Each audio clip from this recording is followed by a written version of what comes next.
Aujourd'hui, nous allons parler du rôle du délégué du personnel au sein de l'entreprise. Élu des salariés, il possède une mission de représentation et de consultation. Voyons en détail comment se passe l'élection et quelles sont les missions du délégué du personnel. Le délégué du personnel est un représentant élu par le personnel. Les élections doivent être engagées au sein de l'entreprise dès lors que la société possède au moins 11 salariés. Elles sont ensuite renouvelées tous les 4 ans. Préalablement à l'élection, l'employeur doit informer ses salariés de l'élection à venir par voie d'affichage, inviter par courrier les organisations syndicales à établir les listes de candidats, établir les listes électorales, mettre en place les scrutins et le dépouillement, et enfin attribuer les sièges aux élus. Le nombre de délégués du personnel est déterminé en fonction du nombre de salariés.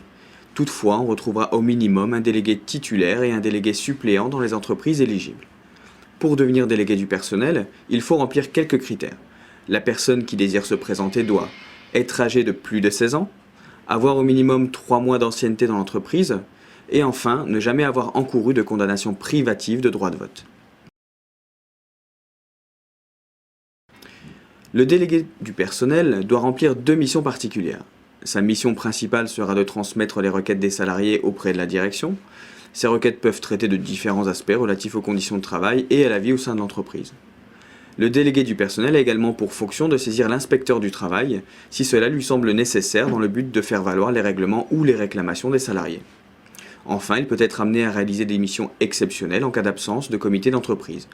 Il pourra alors déterminer les congés payés, être consulté lors d'un accident du travail ou encore demander à être présent lors de la prise de décision de licenciement.